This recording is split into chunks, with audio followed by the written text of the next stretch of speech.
companies, essentially, especially the mid-sized companies we work with, if we don't deliver, we essentially shut them down. So shutting down means nothing gets shipped and nothing gets invoiced. That's shut down, right? So it's very critical for them. It's a very critical decision who they work with. And I'm telling you this for a reason that I'll come back to in a little bit. The other thing is for the very big companies, of course, the brand management is extremely important. And that was what I was talking about this morning in Las Vegas, that when you do supply chain management like we do, you really impact the brand. So you all heard about the factory that burned or collapsed in Bangladesh. You heard about the milk scandal in China where 54,000 babies ended up being hospitalized. You heard about a lot of those brand impacts. Very important for our customers that they don't get into those type of situations. So that's what we do for a living. We have the mothership here in Fremont. We have we have about 100 direct employees, and then we've got some indirect employees, and then we have a global network where we have about 3,000 people total in the global network. Fortunately, a lot of them do not report to me, but we work with a lot of people and a lot of players. And so this leads me to then, okay, what are my thoughts as I'm building my team, and what is the most important things that I would like to convey to you? So first of all, I'm only going to talk for 5 or 10 minutes, and then it's going to be about your questions, and I'll spend some time answering those. But the other thing I want to say is don't listen too much to business advice. That's my number one piece of advice. And for every piece of advice you get, there's the opposite piece of advice, right? Last time I checked, it was about 30,000 business advice books printed per year in the US. Right? And so you cannot follow all the advice in those books. In the end, it's about what you feel is right and what is the company you're building about. And those are the key things you need to figure out. So none of you here in this room are at Jack Welch, right? So that doesn't mean that you are, the former CEO of General Electric, right? Doesn't mean you can't learn something from him, but don't take everything he says, and transplant it into your company. You're not going to start a university in your own companies, right? That's just probably not happening, but maybe some of the thinking around that rings true with you. So when you go to a conference like this or you listen to me, just take what rings true with you and what fits into who you are, what it is you want to build. And I think one of the most important things I did when I started my company was really to sit back and dream about the company. And I didn't dream about how much money would be on the bank in the bank account. I didn't dream about customers or awards or things like that. I dreamt about how it would feel to step into the company. How would it feel to be there? How would it feel to meet with the customers or with the suppliers? And, the general feel of the company, what did it feel like? And I started making it more tangible. That was my dream. That was how I could make it come true. And it's very interesting because you've all heard about SMART goals, right? The measurable, it needs to be measurable and within a time frame and all that stuff. And it's now been proven that what's really much better is the hard goals. And that's the ones that start with you feel something around them. It's heartfelt, right? And that was really how I started just thinking about how would this feel? What would feel right? And from that drives a lot of different things. And then I've been very conscious about culture. And I've always thought that culture was the most important thing in a company. And I think a lot of people who acquire companies, in reality, they acquire the culture. So the culture is how to work together. It's a lot of different things. I heard I was late because I was coming in from Las Vegas, but I heard a little bit of the discussion going on. I have a little bit of a different definition of culture, right? You know, people are always like, oh, culture is, can I wear jeans and can I have a garden outside and stuff? And no, I don't think culture is about that. Culture is about who are on the team and what are the ground rules for the team. What are the common values in the team? And so we actually have written our values down. And I'll tell you, this is of tremendous value to write your values down. Because when we interview people to come on the team, we are aligned about what we are looking for. So let me give you an example from our warehouse, because we are running a Six Sigma operation essentially. So we are tremendously quality driven. Quality is huge, huge, huge on our agenda. You need to be quality driven. You need to be into continuous improvement, which includes learning, being able to share mistakes and learn from them, being able to build on each other's strengths, being able to think your way out of problems, those type of things, right? They're very important thinking and methodology. So we're clear about that. We're clear people need to be so focused on this.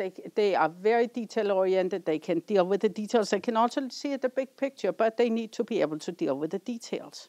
So in my warehouse, I've got 2 people who do nothing but audit other people's work. It's called, for those of you who are in operation, cycle counting, right? And what they do is they go around all day long and count what's in each location in the warehouse. And they don't know what's supposed to be there, so they count it, and then they enter it into a system, and the system comes and says whether it's the number that the system has or not. If it's not, we double check it, right, and then we reconcile and figure out what something went wrong. In the first quarter of this year, these 2 people found no errors. They counted every single day, 8 hours, right, for 3 months, and they found no errors. Okay. Now let's say I want to hire a 3rd person. And that 3rd person submits a resume with a typo. Should I hire that person? Probably not, right? Because we are talking about somebody who is at a certain level, somebody coming in who in the most important document that they are ever submitting has a typo in it, is not going to be up to their standard. So what's going to happen the second I hire somebody at a lower level, maybe focus-wise, maybe attention to detail, maybe attitude-wise, is I am potentially dragging the others down. So my mandatory is that I need to now get somebody who maybe they are not totally up there, but they can get up there fairly easily, right? So when they now come on board, they know that, oh, I've really got to stand on my toes in order to meet the requirement of the others. So there's a book called Red Ink Behavior, and it's about what happens if you have somebody who drags down the team. It's called Red Ink Behavior. It's written by a woman called Jean Hollins, who has a consulting company in Mountain View. And essentially, it gives you a methodology for calculating what is the cost of having somebody who's not performing up to snuff. And you start with, okay, the supervisor now needs to divert his or her attention to this person. The others start talking about it. Now they get upset. They start, what is the cost of that, personnel actions, et cetera, et cetera. And it gives you a total spreadsheet. And you can actually calculate, put a money value on it. But what you cannot put a money value on is the demoralization of your other staff. So I always believed in hiring the very best and rewarding them amply. And it's another thing I want to say for those of you who are here because you're thinking about starting to build a team is the biggest mistake I think entrepreneurs make is to tell themselves, I've got to settle for somebody because I cannot afford to hire very good people. Well, the next thing that happens is half a year go by, they figure out that everybody is an idiot, right? They cannot perform, and therefore I need to do all the work, right? And I'm totally run down, and I cannot build my company. That is what the vicious circle you get yourself into. So what I'd encourage you to do, and the walk that I've been walking is you only hire the best. Only hire the best. If you need to, at all point of times, and I play these parking lot games, right? So at all point of time, when you have your staff, if somebody who's some of the world's best people in that field stand out in the parking lot, you are not going to swap them out. You're going to keep your staff. That's how good your staff needs to be at any given point of time. So think about, you have the world's best in the parking lot. You have hopefully the world's best in your the current position. But if the second you start thinking, oh, I should take that person and swap them out, you're in trouble. You don't have the best players on your team. So then have fewer players. Right? And the world is such a wonderful place for hiring right now, because not everybody has the expectation or the desire to work full time. So if you cannot hire and cannot afford to have somebody full time, hire somebody who's really great and hire them part time. And so think about the programmers, software programmers. So study was done, probably some software programmers in the room, right? The study was done, the worst to the best. What's the difference? A factor 50. Factor 50 in time to crank out a certain program, to solve a certain program. And also the faster ones had higher quality. Factor 50. Salary is 1.5. Okay, so those of you who know your math, right, you say, okay, I can get 50 times more productivity if I hire the best versus the worst, and I only have to pay 50% more. That's a no-brainer. That's a no-brainer. So only hire the best. And then the next thing is give them the tools they want. So one of the key findings is when people get a new task, a new job, anything, the first thing they ask, and the main barrier in their mind to getting going is, do I get the tools and support I need to do the job? So part of your job is to remove all the barriers to do a great job. Give them whatever they need. And this is Silicon Valley, right? So we pay ridiculously high wages here, right? We have a ridiculously high overhead on each employee. Anything you can give them to get more productive is a good thing. Right? So what I sometimes hear when I talk to entrepreneurs is, oh, it's so expensive as it is to have X employed, right? I cannot afford to give them this more. Think about it a different way. What if you could make them that more productive? So fewer people, higher level, more productivity, and make sure that they work together. So, and then again, be very transparent about the culture. Share the culture. Oh, I'm very much into sharing information with my team and with everybody around me, because I feel that the most important thing we can do is make sure we are aligned. And that's my job. My key job is to keep the culture intact at my company as we're growing, and to make sure everybody understands which direction we're going in. Those are the two key things I need to do at all point of time. Sometimes I need to do it a little bit externally also. Let's say we have got suppliers we need to have aligned. We've got others outside the company I need to align. I need to make sure that we are aligned with what our customers want. And maybe there are certain customers we don't want because they are not aligned with what we want to do. Right? So that's another part of my job. But it's all about cultural alignment. Key part of what I do in order to build the team. So with that start, I'm going to stop for a second and take questions. Yes? I have a question. You mentioned something about developers being 50 times more productive. Is that just a hypothetical number? Or no. There was actually a study. There was a study done of productivity of software developers, and from the worst to the best was a factor 50. Right, so I mean, just to put it into perspective, right? If you hire 100 programmers today and you give them the same task and each go into their cubicle, the first one will be done in a week, and the next one and the worst one will be done in a year, right? So and the best one is 50% more expensive, right? Right, so think about what that does for your company.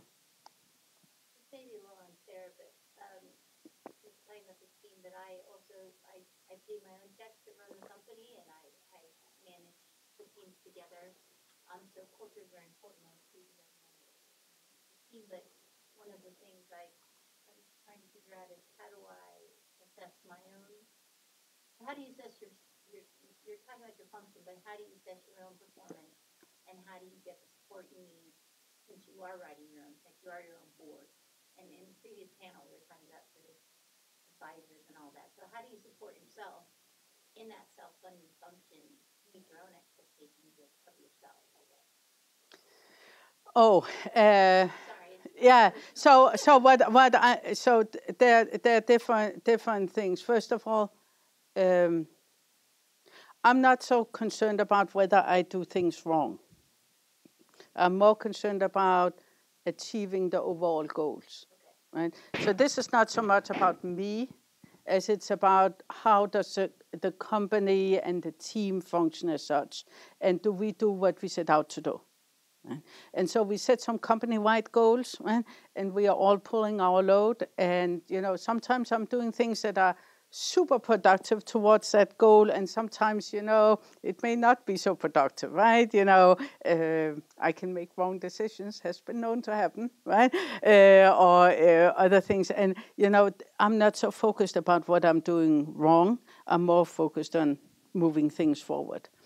But how do I get input? I get input in a number of different ways. So I've got a lot of friends. So I've been in Vistage for 15 years. I just graduated, but slow learner. So that is one environment. I have a coach, right? So I've got somebody who I'm paying to tell me when, ask me questions mainly, right? I've got a lot of friends. So we are a number of friends who have circles where we support each other. There's certainly the Watermark CEO group. That's another good place. I'm part of C200, which is also a women's network. So I have got a lot of input around me that I really value. So I'm in the Capital Club CEO group. I also do co-ed stuff, right? Men are in my life, Bob. So I make sure that I get input from a number of different people. I've been thinking about putting together an advisory board, right? And I know some people do use advisory boards, and I tend to mainly go out and pick advice as I need it, right? And for me, it's more a question about spending energy on managing the advisory board, given limited time in the day, like we all have. Did that answer your question? Yeah, I think so. Yeah, go ahead. The follow-on question is, I guess, the connecting of, I get that the metrics around the company succeeding, but culture sort of, when we were talking about before, oh, thank you, how you get there, the process by which you do that, or by you handle mistakes. And so it's just tricky. You are the culture incarnates is the idea. So it's just like, for example, when you make a mistake, how does that connect to culture? How do you manage to that? Is what I was trying to figure out. I was trying to connect you to the culture. So I think the most important thing is to walk the walk. Right? And that sounds really good when you're sitting here in a nice conference room, right? And when you stand in the moment, sometimes it's not so darn easy, right? So what I believe in, that there are certain moments where you really need to grab what's going on and turn it and show what the culture is made of. And of course, in the beginning, it's very much about you and how you react. And I have a story I'm always telling about the beginning of the company, where we essentially, because I wrote the checks, they were big after my conditions, but they were not big after the industry I was starting in.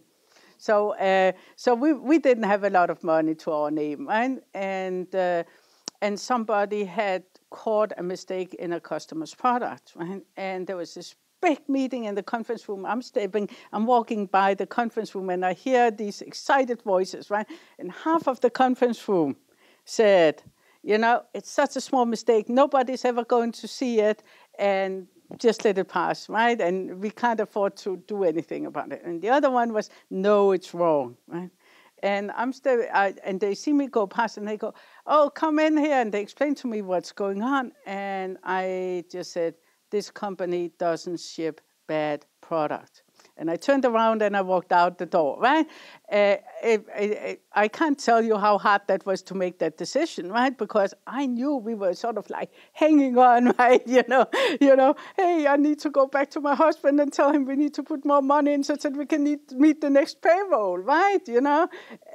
But I made that decision, right? Am I glad today I made that decision? You bet, right? Because it just sets the stage for, okay, quality is one of the imperatives, right? And the people in that conference room will never forget that, right? And I didn't meddle in the discussion. I just said what I thought, and I walked out, right? So I think that there are those teachable moments or symbolic management, whatever word you want to put on, and that's where you need to step in and you need to be very clear about what's going on. The other thing is, of course, catching people and doing something really good, right? That's aligned, so we are very much into planning, right? We plan very big things for our customers, very big activities, projects. And so planning needs to be a very big part of our culture. Well, every once in a while, bad plans can go haywire, right? So what happens is then you need to go in and you need to do firefighting. Now, if if you're good at your planning, then 98 or 99% of everything is going according to plan, and you only have to figure out how to deal with 1%. You still, when people react to the 1%, you still need to reward it, right?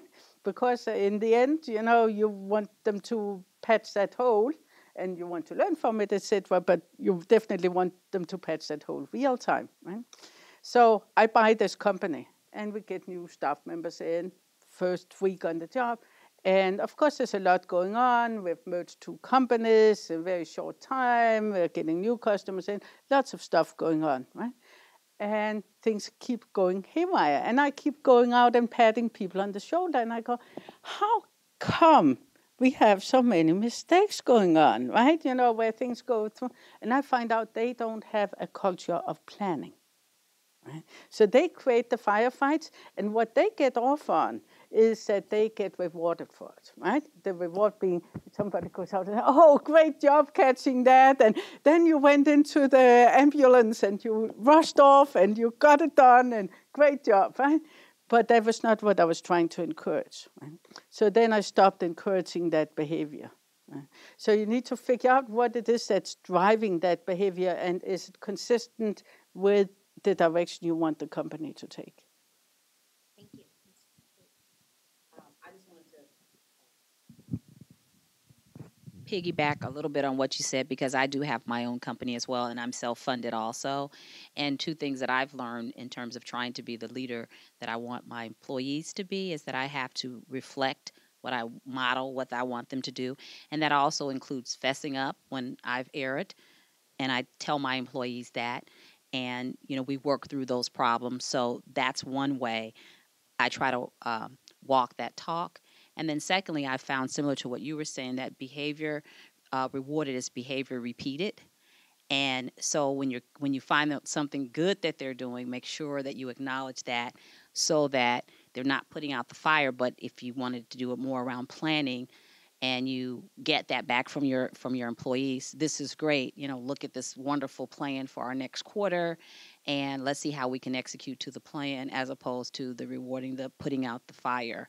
So, and that's just learned along the way. It was no magic potion I drank. It was actually some similar, what you were saying. I was always correcting, congratulating the corrected behavior instead of setting the mark that let's not have the mistake in the first place. So let's start rewarding the behavior. I want it repeated. Yes.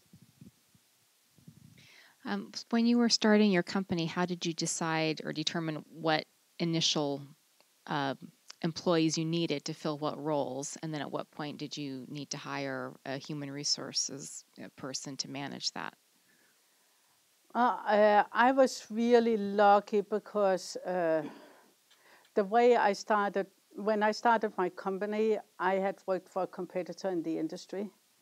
And essentially, I was a chief operating officer, and I didn't like his business practices. I didn't like him much. I didn't like anything, a lot of things about the company.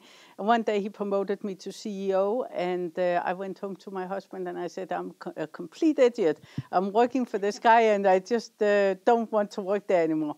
And so next day after I had been promoted to CEO, I went in and I quit. And so something has got to be done the first time in U.S. Company corporate history, right? So this is the first ever, right? And then I went home and kind of sat and licked my wounds for a couple of days, and my old staff members started calling and saying, "Hey, we want to come and work for you." So so I had a nice pool to choose from because I got applications before I even had a company, right? And so. And of course, I also had some experience in how the team was put together, and I had somebody who could fit the HR role and had sufficiently much HR knowledge while also running the office administration. So it was kind of a fairly easy thing for me just in the beginning. So, but you need to think about what the HR role is, because in many ways the HR role is an CEO function. Right? So now I'm not talking compliance, right? And that's a totally separate speech about how you do compliance and stuff, right? Because compliance is very complicated in most areas, including HR. And if you want to be really compliant, you need to have somebody running your HR, whether insourced or outsourced. Right? But the most important part of HR is creating the culture, who's on your team, and what are the ground rules.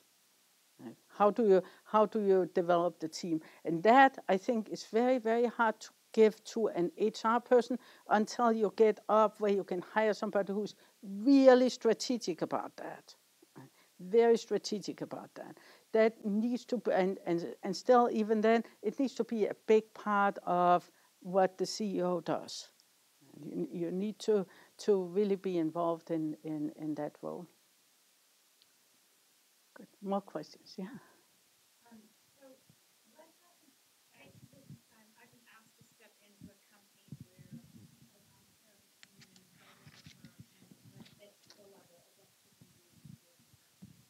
And the team has been they've grown, but they almost have like post-traumatic stress syndrome, to be honest with you, in a startup. And so the founder knows that she needs to step aside, and so I'm in this role of figuring out what is, where the team has been, who's good, in sense of trying to decipher how much of it that they've been kind of beaten down by truly a woman who is a great entrepreneur but did not run the company well, if that makes sense. And so, how do you decipher and kind of work with the team and timing around that? Just any sort of gems or well, I don't know whether I've got any big gems, but sort of I can give you a couple of general thoughts, right? So I think a lot of us spend too much time looking at, oh, how should the dynamic work, and what should this person say and this person do and stuff. Right? So if you instead try to look forward, look at where should the company be? Where do you want to move it to? And you start sharing the vision, and you need to talk, and you start talking about how each person contributes to that. Now all of a sudden you get forward movement towards something. There are a couple of things that's going to happen, right? People get energized, and they start getting focused on that, right? So I mean, office politics and bickering can take off on a life of itself, right? And you tell people, oh, tomorrow at 9 a.m. I want to have a meeting about the misery you've had the last 3 years, and I want everything on the table. Whoa, right? You get all the misery thinking, right? And I mean, we can sit and wallow in how bad things have been, right? So you look at some of the really great leaders, what they are doing is they're coming in, they're saying, okay, where is it we want to go, and how do we get there, right? and what happens to the energy is it goes up. What happens to the big ring is it goes down. Some point of time you find out there's some people who can't get out of big ring mode, and you need to let them go. Right.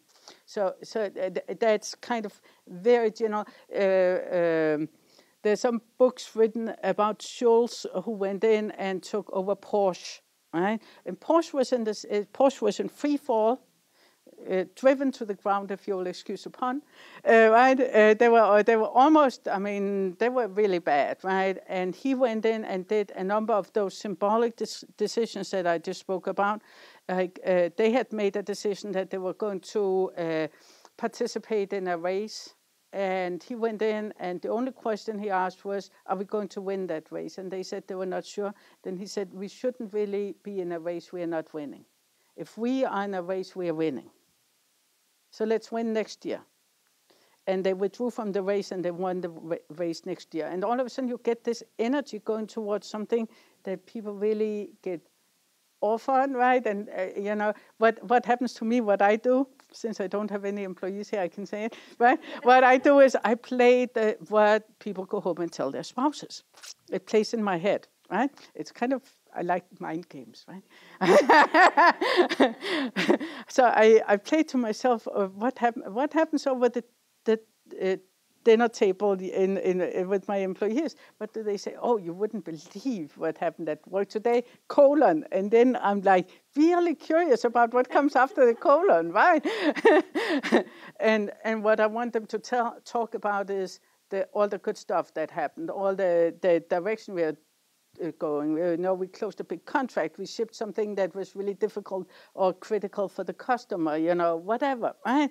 That's what I want them to talk about. I don't want them to talk about, oh, so-and-so was loud again, and I went and complained about it, right?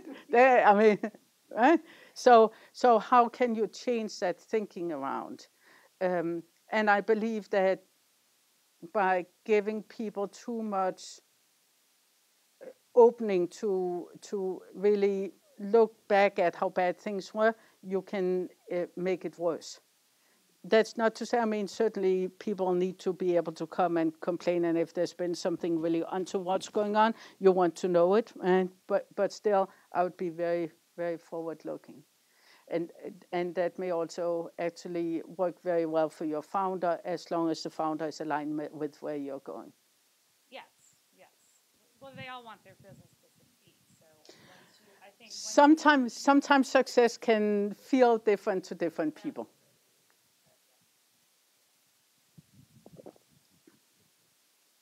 Yes. You've been talking a lot about culture. Can you give us examples of what's in your company culture? What did you sit down and what did you write out, and how was that hammered out with the other key people in your company? So I think company culture, to a large extent, starts with the founder, right? And there are two things that drive company culture. It's which industry you're in, which is a little bit why I started out giving you an idea about the type of industry we are in, right? So that drives some of it. So we have, in my opinion, we have a brand covenant, a brand promise over to our customer, right? And that brand promises we always come through for them. We always deliver. We run world-class quality. We try to understand what they actually need, not necessarily what they say, but what they actually need, right? And a couple of other things around that. We are very service-oriented. We are high-touch, high-service company, right? So that part of the customer interaction then drives some of the things that need to be true internally. Right? So you need to have people who are very customer or service oriented. Right? They need to be willing to jump through hoops. You don't even need to ask them. They just jump through hoops. Right? Number two, they need to, as I said, be very detail oriented. We cannot have any ball dropped. They need to be very creative about their jobs, such that they see if there are any holes and issues that are not covered. They need to be good planners. And they need to work with a variety of people, different cultures, right? 16 locations globally. programmers doing order management systems, all the way to the inventory clerk, right? Big variety of people. So now you start seeing some of the personality traits. Very dependable, right? So again, you have, right now you start looking at a resume, right? So can you create long-term relationships? If you're a job hopper, maybe not so much, right? You know, being a job hopper is not a good predictor of being successful at ALOM. Detail orientation, we already spoke about that.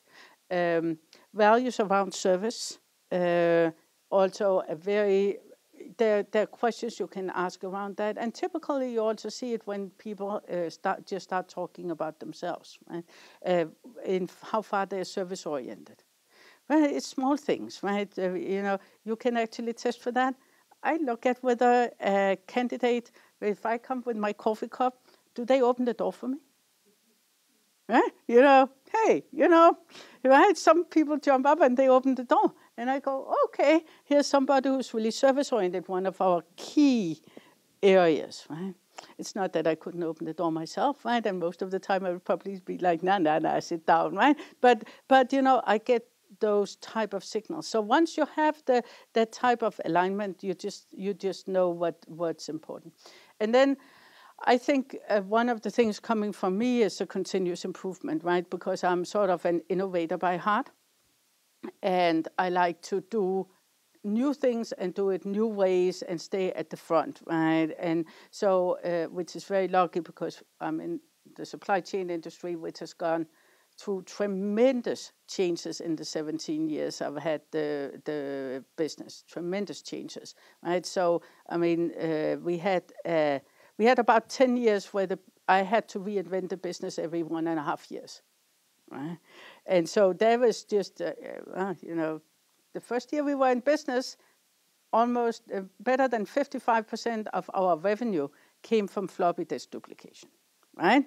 So floppy disk. You know,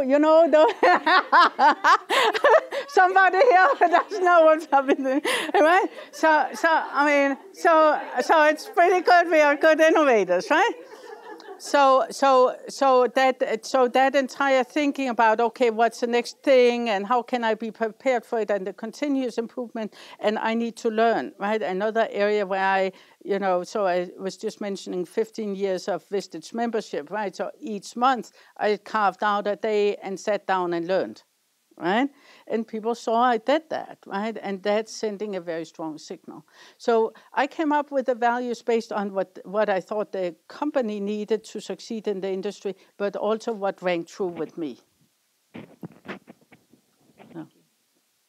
And I think, the other thing is, I think if you take something that doesn't ring true to you, it's hard for you to walk the walk. Right? And now people see that you are saying, oh, we always should do this, right? But all the time you're overdoing this. Right? And it's not going to mesh for them. So what is the old joke? Sincerity is the most important thing in business. If you can fake that, you have got it made, right? I mean, you're just right. The reason we laugh at that joke is that people sniff it out, right? And so you need to have something where you can actually walk the walk. Right? If you say being punctual every morning at 8 o'clock is the key factor in this company, and you're not there by 8 o'clock, your credibility is shot, right? And people will go, yeah. That's just something that comes out of her mouth, right? Okay, other questions? Yeah. How did you go about looking for advisors when you needed them? I've got good friends. So I think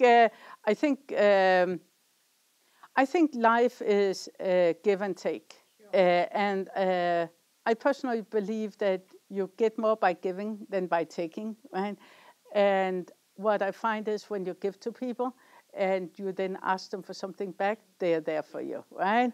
And so I've never been obsessed with that. It needs to be always me getting something out of the first step in the relationship. And I think that's a very important thing to think about. Right?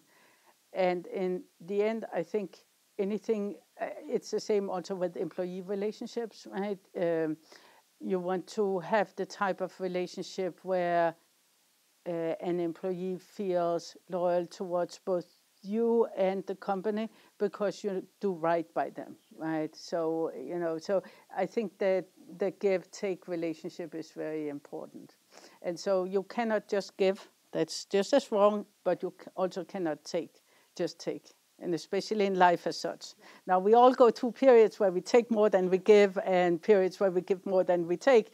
But overall, I think we all like to, at the end of the day, have given more than we have taken.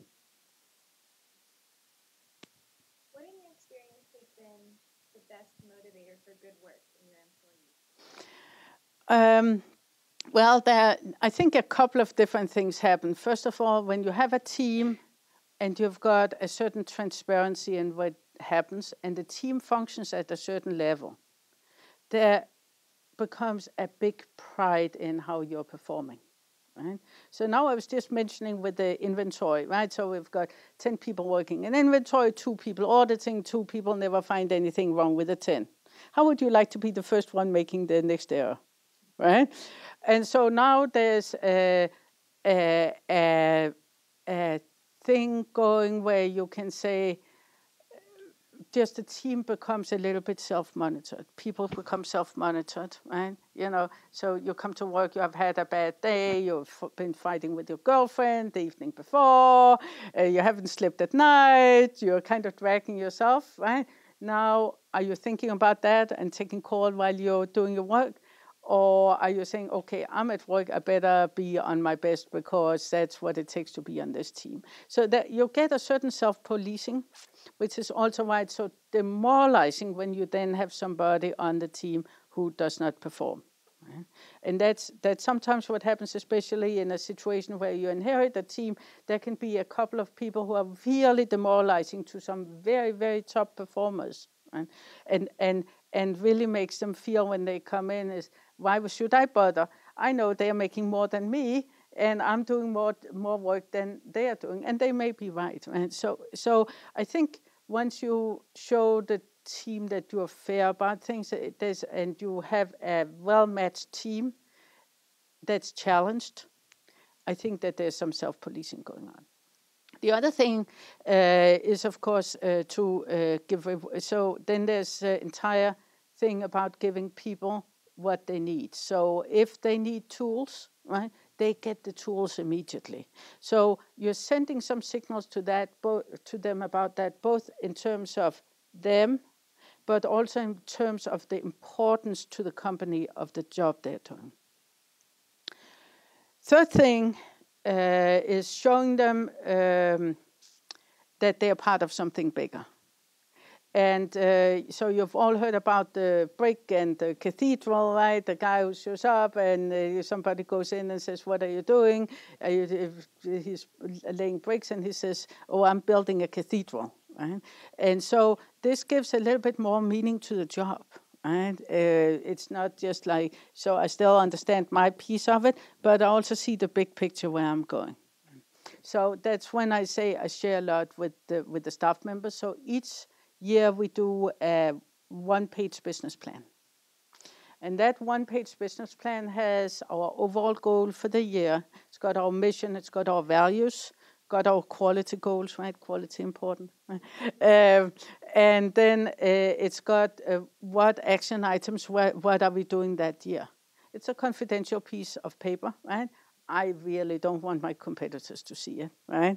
But I hand it out to all employees. If you start a new job at ALOM, you probably within 2 to 4 weeks, you come into my office and I go over that plan with you.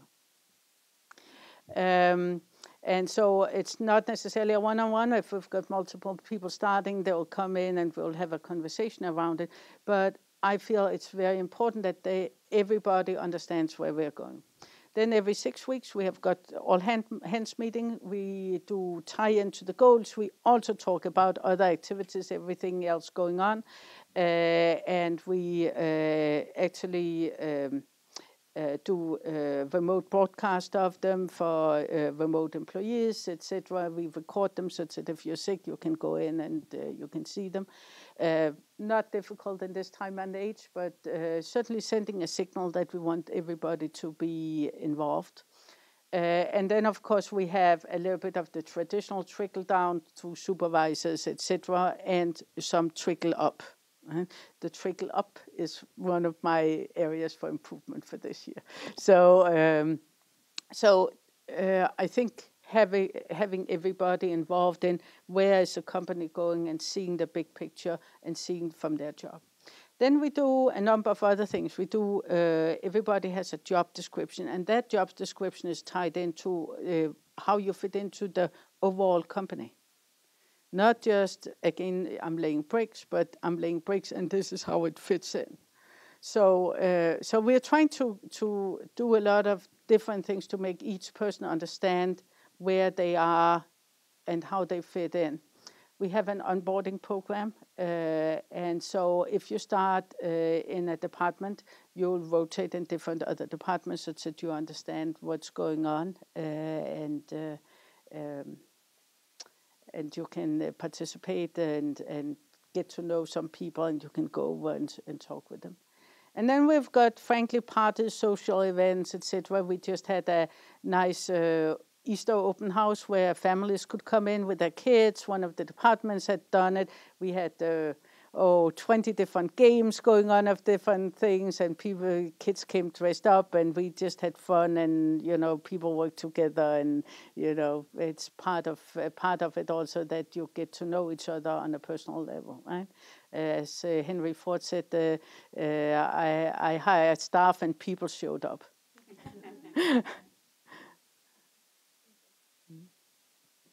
Yes. It's a general question. How do you feel your influence? Because when you ask some people to, deliver something, right, the quality is variable.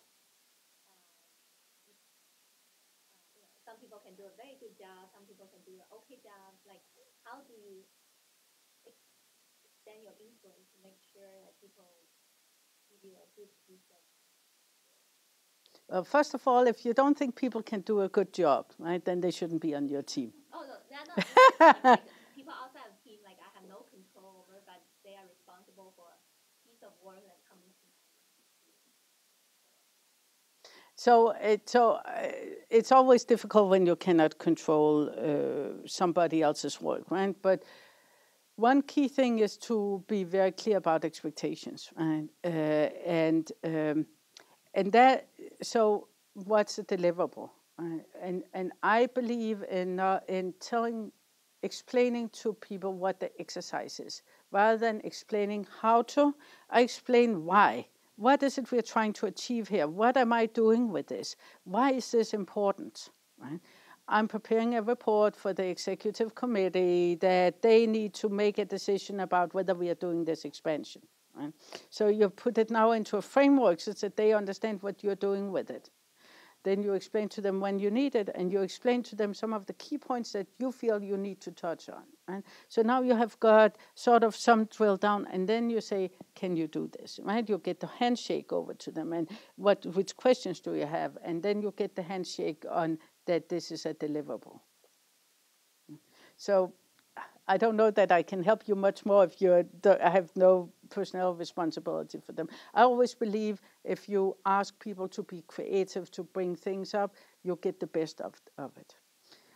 The other thing I would encourage you to do is to think about how you can build on people's strengths.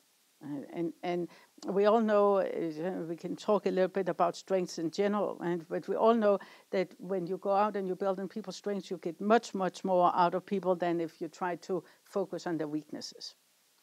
There's a big movement called Strengths Builder and Strengths Finder, and very interesting stuff, right? So the numbers are outrageously high. The best way to get somebody to give up on their job and to be a poor performer and not do well and possibly quit is to not pay any attention to them. That's the number one.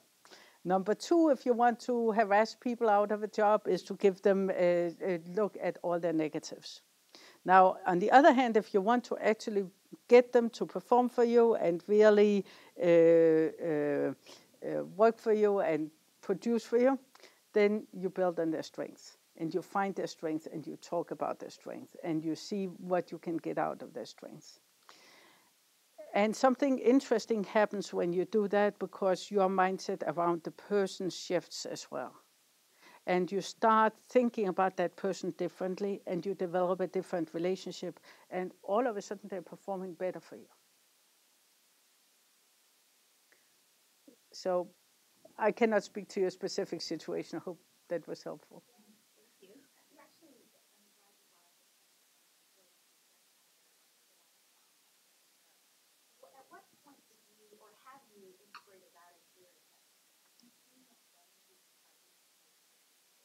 Always. Always. It's been a very big part of what I believe in, and and it's difficult, right? Because and we discussed this among everybody who has supervisory responsibility, because you also have some legal requirements that you document things, etc. So let's say you do a performance evaluation for somebody, and that somebody is now paid a little bit less than other people in the department because that person has some gaps, right? And those gaps can be different reasons, unrelated to work or whatever. I mean, it can be gaps they cannot close.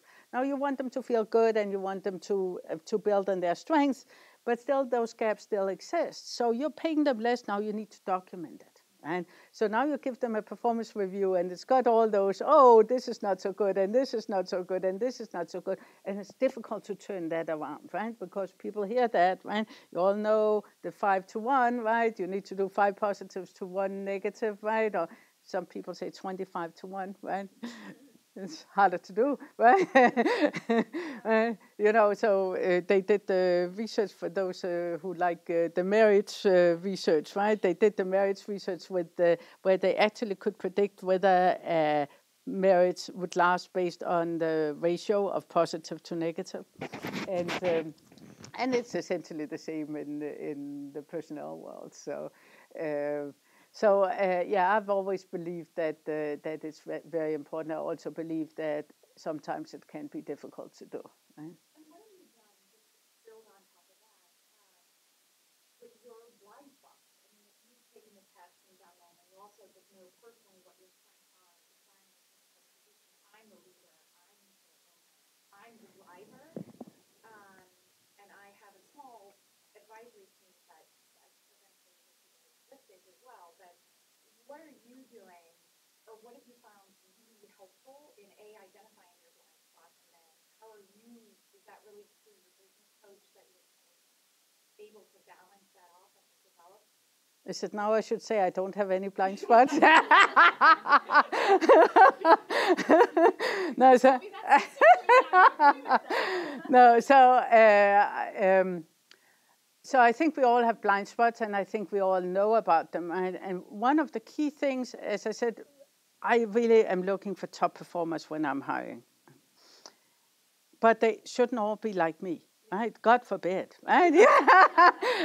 They need to be different, and they need to fit into the slot, right? So my CFO is, of course, a little bit more conservative, pessimistic, right? And he'll walk into my office and say, "You're not doing that, are you?" And so you need to have some of those on your team, right? And they don't need to be the class clown, but they have a different perspective, right? And they need to have the confidence that they come into your office and they say, "We shouldn't really sign that contract you have negotiated because that is going to bring us into deep trouble." Right? And then you immediately say, "Explain to me what you mean," and you get the dialogue going, and you say, "Oh, this was how I thought we could bridge this and do this," and they go, "Nah, the way I look," and you have the dialogue going. So you need to have different people in different roles. And it's another mistake many entrepreneurs do is they hire people who are like themselves. And you need to, there's no requirement that you like people, as in I would love to go to a party with them and sit next to them and have fun with them. And not that I wouldn't happily do that with my management team, right? But some of them will be very introverted, and they should be, right? And some of them will have different other personality characteristics that I just don't fit, right? And that's what I'm looking for. I'm looking for that personality that can complement me in that role. And then I'm looking to, I spend a lot of time when I get new staff members in unlearning the habits from previous companies. Right? It's, okay, you cannot contradict the boss. Please come and contradict me, right? You know, and the first time people contradict me, I mean, if I can in any way, shape, or form give in to them, I will, right?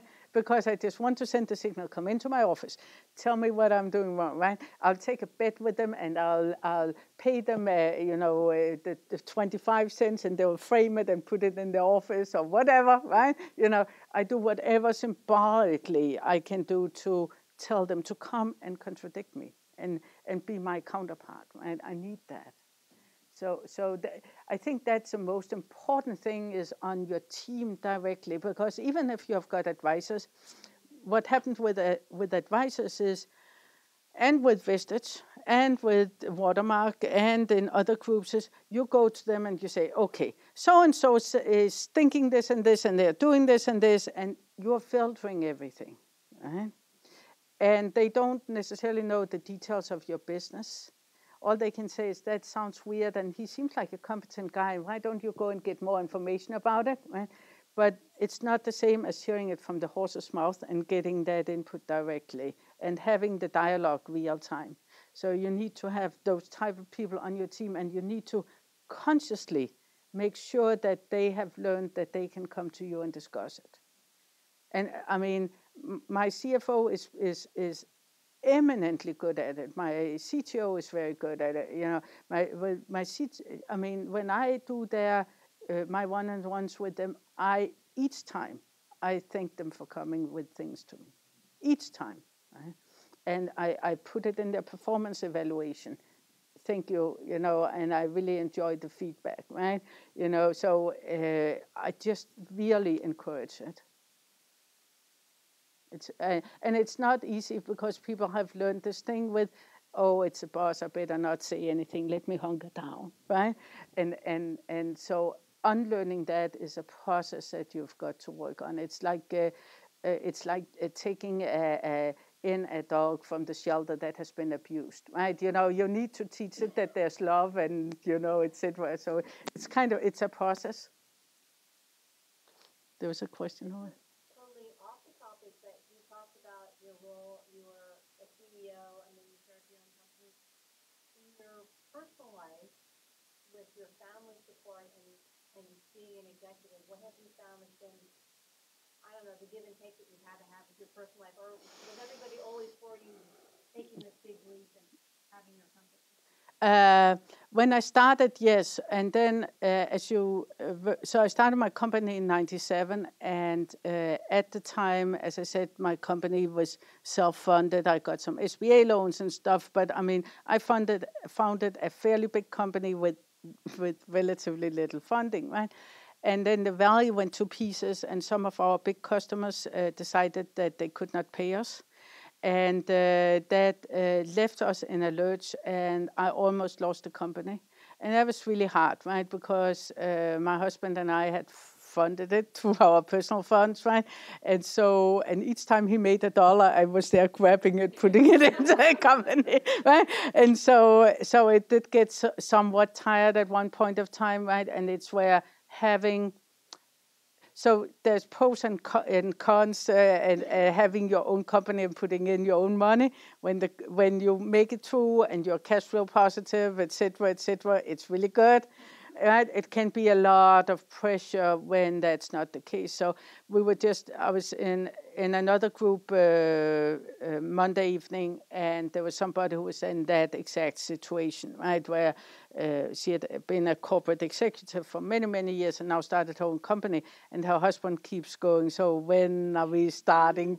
When are you going to take a salary home, right? And it becomes very pressured because all of a sudden your private space, the dinner table, the whatever, which should be where you go and relax, becomes the next board meeting, right? So we had a hard time at one point of time when the company went down. I turned the company around, and we had a long chat about what went on, etc. I did at the time have a discussion with my husband about what I needed from him as a husband, right? Which was different than from an investor, right? Right.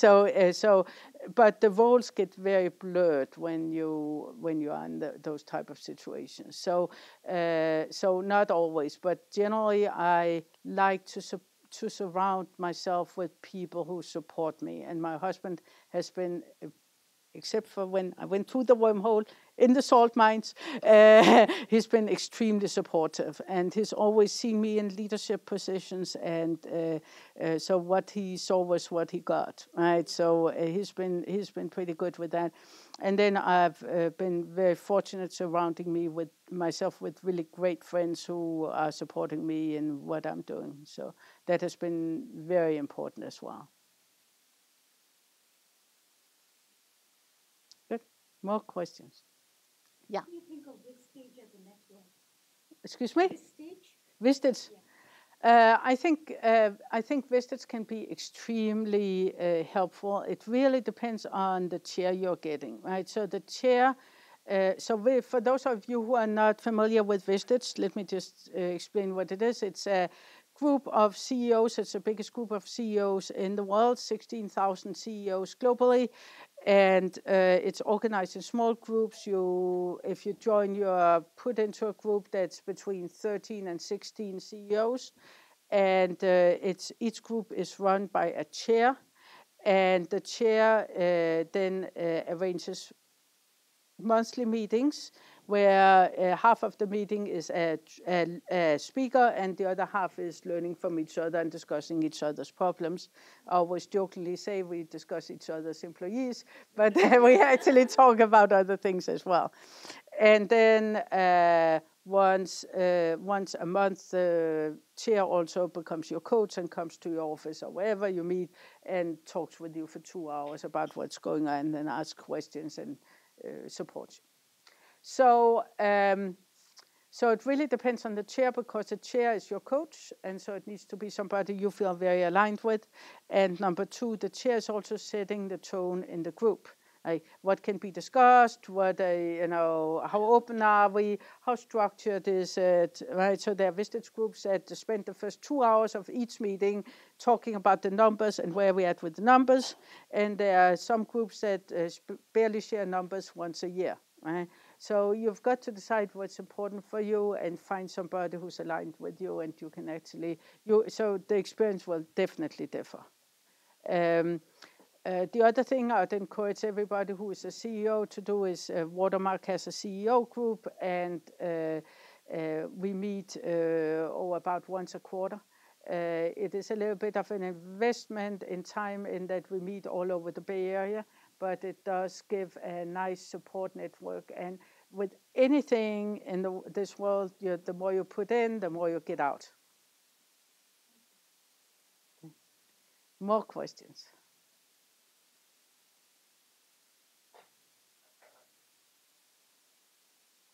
More questions? Yes. Do you have a succession plan for your two management openings? Yes, I do. I do have.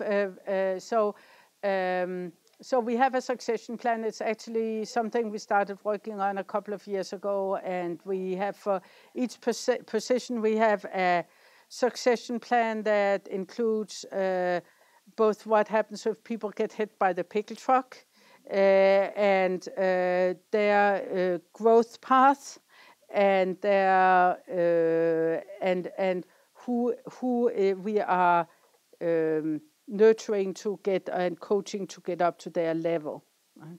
And so we have a succession plan throughout the company. We also have training plans for each person. It's actually, this is a really interesting thing, you know. So let me just share some European thinking.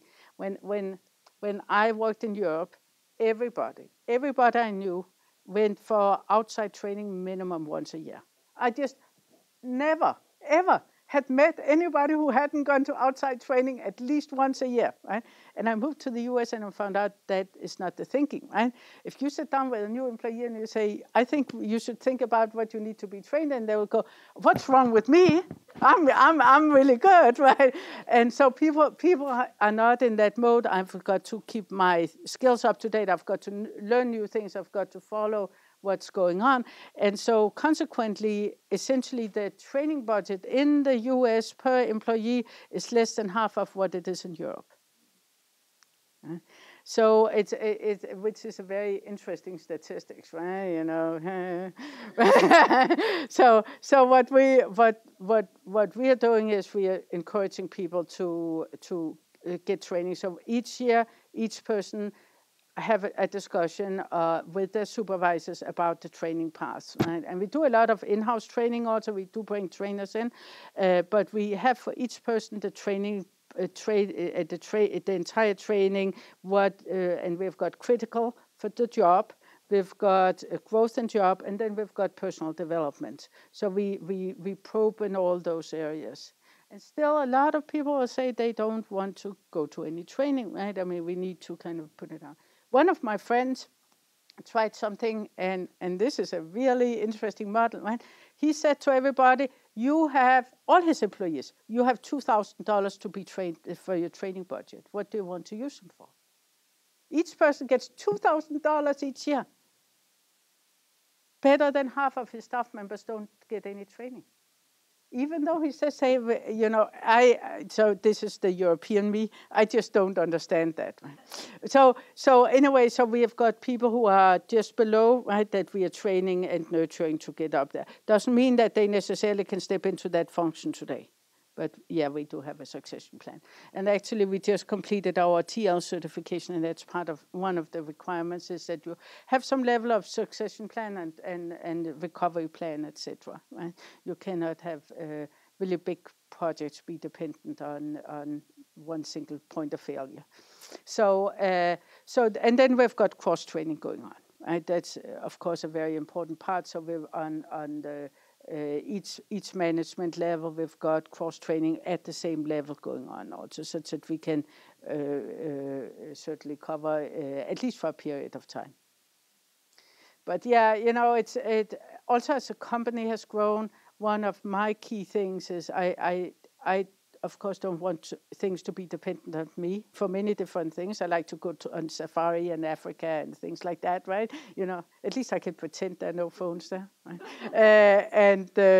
And so I need to know that things are just going without me. And one of the things, this is a trick for all of you who are bad at delegating, right? One of the things I do is when I go away for a long time or am out of touch, I spend time I make a list of the things that need to happen. I spend time training people, and then they take it over. And when I come back, I don't take it back. That's a trick. That's a trick. When I come back, I don't take it back, right? And it's a way to get things off your plate, right? And so I've become really good at doing this. So I'm taking vacation now. I'm on a European vacation schedule. Wahoo! Right? So those type of things are rewarding, and it's of course also nice for the people who get the additional responsibilities and skills. Yes. People talk a lot about hiring, maybe not so much about firing. How has your method changed with How has my method changed? Oh, I think my now if we want to talk about my weaknesses, right? I think one of my weaknesses is I tend to see the good in people, and so because of that, I like to give people chances. And so sometimes I give people chances too long, and the team goes, okay, what is she thinking? Why is she not doing something about this, right? But I like to give people chances. However, I think I personally have become very good at having a very open discussion early on that we are on collision course here, right? And something seriously needs to change, right? And being very specific about what needs to change. The other thing that I definitely have changed over time is my thinking around what is it that needs to change, right? So is it behavior, and what is that behavior driven by? Is it competency? So you have, again, going back to Jack Welch, right, which none of us want to become. But if you go back to Jack Welch, he has a nice little grid, and now I'm actually missing my flipboard right here. Yeah, he's got the nice little grid saying on one axis you have got competency, right? Are you competent? On the other one you've got alignment and attitude, right? And he says, okay, in order to get somebody who's really good, they need to have both alignment and good attitude and competency. And they are your stars, right? And you know who they are. And then you have the people who have neither competency nor alignment. You want to get rid of them. Then you've got the really dangerous people, right? They are the ones who are super competent and are not aligned. They can really create havoc, right? Because they're good at what they're doing, but they're not doing what you need them to do. And so they can pull your organization in the wrong direction. So for those who want to try to get them aligned with the mission and have them understand which direction you want to go in, I have been successful in that transition. Not 100%, but that's a transition you can make. Now, people who are tend to go rogue on you have a tendency to keep that up. So it takes a little bit of vigilance to make sure that they don't backslide, right? So don't turn your back too long, right? And then you've got the people who are not so competent but are brown nosers, right? And those you can actually probably figure out whether you can teach them to be more competent, right? But otherwise, you don't want them on your team, right? You need to then teach competency. So by figuring out what is it really that's wrong, right? Where's the delta? Right? And it's a very interesting methodology. I do that with customers also sometimes because we're so close with our customers. Sometimes we have got situations going with our customers. It can be personality conflicts or whatever. And just making a list of really what would make this customer into an ideal customer? Or what would make this supplier into an ideal supplier? What would make my bank into an ideal bank? Oh, we can do that fast. What would make my employee into an ideal employee? Right? And then the other thing that I think I changed is there's a little bit when an employee doesn't work out, then there's some personal pride around that, right? There's a pride, okay, I hired that person. It's got to work, right? You know, that I've let go, right? I mean, it is what it is. We are where we are at now. So that has definitely changed. And then there's one question that I ask myself that I was taught to ask myself, which is, given what you know now about this person, would you hire that person again? And that is a very telling question, because if you say no, then your decision is made, right? And that's sort of a new methodology I have. I do play the parking lot game again, the mind games, right? So I do play the parking lot game. I'm like, okay, if that person is out in the parking lot and has said, I'm quitting, and it's now, and your HR person is standing in the office saying, that person just handed in his or her badge and is out in the parking lot. Are you running after them, trying to get them into the building again? Right? That's a real parking lot question. And if the answer is no, then okay, that tells you something also, right? So yeah, so I've developed my tool set a little bit. In terms of the mechanics of it, I think not so much, right? You know, there are occasions where I take myself out of the equation for different reasons, right? And certainly the legal environment has changed in the time I've had the company. Did that answer your question? Yeah. Yeah. When you do have to replace a position, how important is reference checking in the process of selecting? It's somewhat important, right? And so we never hire somebody without reference checking. Let me put it that way. So you get the entire picture, right, from the reference checking. Now, or from the interviewing and reference checking, etc. Right. So I mean, we know statistically 60% lie on their resume. Right? And all 60% apply at ALOM. No, we know that there are lots of people who lie on their resume, and certainly, I mean, we see it, right? But what we do is we have an interview process that's fairly structured. So we recruit two ways essentially, right? Through normal, what you could call normal recruitment channels, and then we have a lot of jobs we fill from temp to perm, was what I'm trying to say, right? And so then we get some work history with them.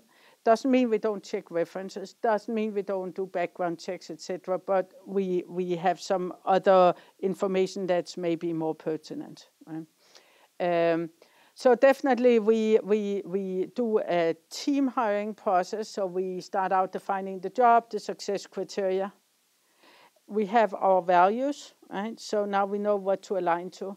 We do our screening processes, and then we do team interviews of the finalists. And we have discussions around, so how does the candidate fit in?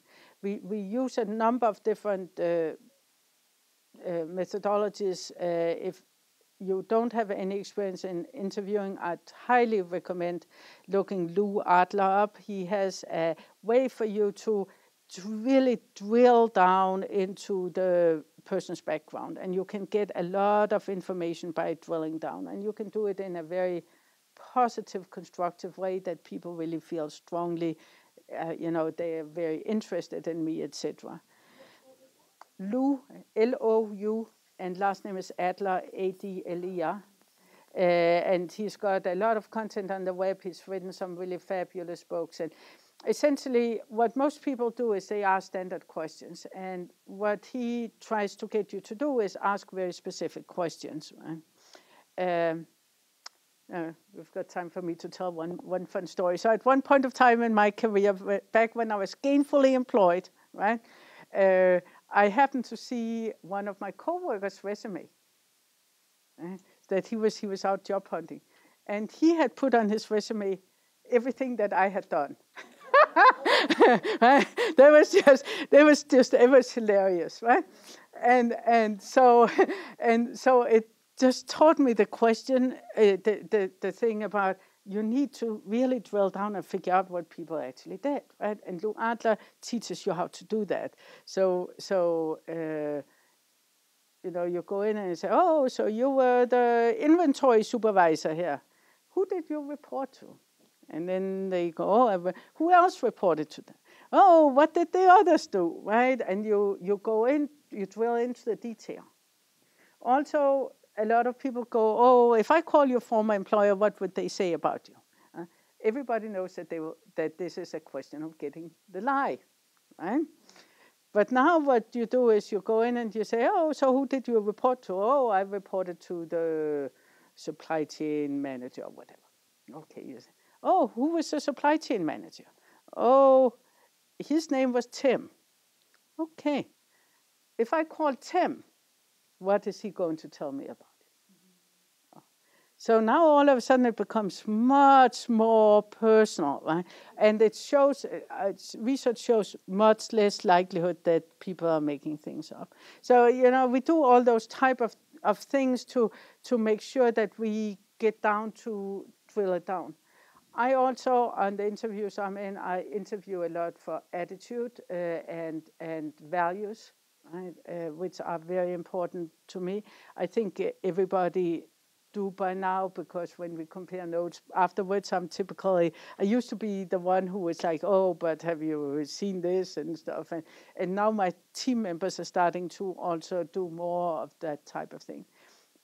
An example, I don't know whether I'm being filmed here. So one example was we had somebody come in a pretty fancy car and park the car in the parking lot, right? And so I'm interviewing her, and I see that car, and I thought, that's a really fancy car for the type of position we're looking at here, right? So I'm like, oh, I love your car, right? Yeah, I'm not saying, I love your car, right? And so she starts talking about this car and guzzling over the car, and, and then she goes on to tell me that, she really overextended herself to get the car because she couldn't really afford the car. But now she was out of a job and she didn't have the money for the car. So now she had to drive to the airport and put her 6-year-old son unescorted up to visit his her mother, until she had a job, because now she needed to focus on getting a job and she didn't have money to escort her son, and because she had to make the car payments on this car, and on the story goes, right? So here I'm thinking, okay, here I'm trying to hire somebody who's very service oriented, who's good at planning, can,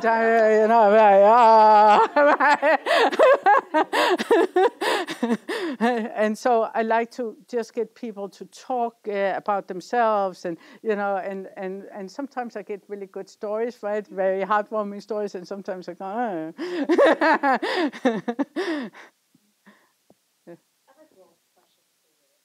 What are some of the growing pains that you experience right now as a leadership team? I know what our capacity is to be able to service our clients, but I know at some point you can hire people out of this capacity. So then it's the next question is, when you're hiring, how does it fit into the team?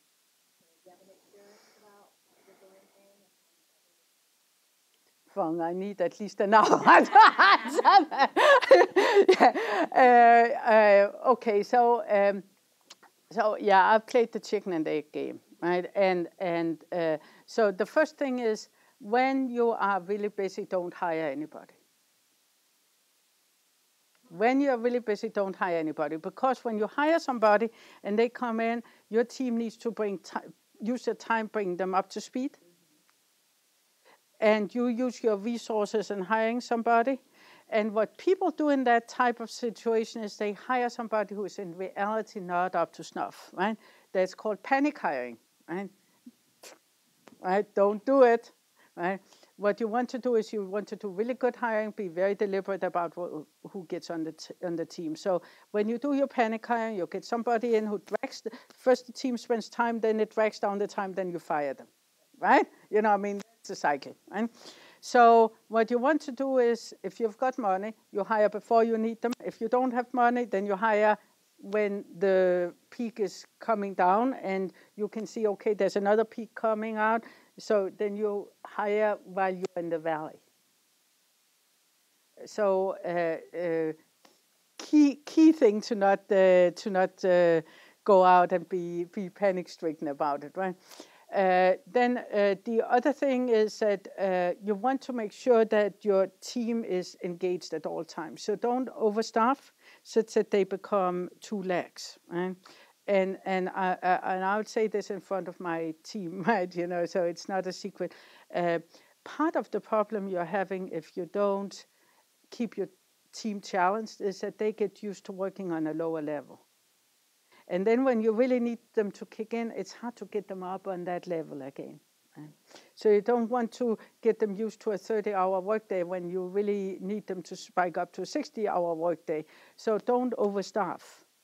So I have, in general, erred on the side of hiring when I know that people are really busy. That being said, I'm living in a very fluctuating world. There's a lot of us here, right? So I on occasion had overstaffing, yep. Growing pains. So part of the growing pains is, of course, as your organization grows, right? Your way of interacting with people need to change. And that needs to happen just because you cannot have the same touch as you had earlier, and just because of the sheer number of people reporting to you or you're working within your organization. And so being very deliberate about that and thinking about what's the most important thing you can communicate to your staff. And again, keeping them aligned is a methodology I've been using, and I think that has served me well. I'm out of time. Sorry, Fang. I was actually coming in here to give you a 2-minute warning, but that was 2 minutes ago. So no, you have a little bit of time. And I just want to give you this and thank you for doing this. Thank you. My pleasure.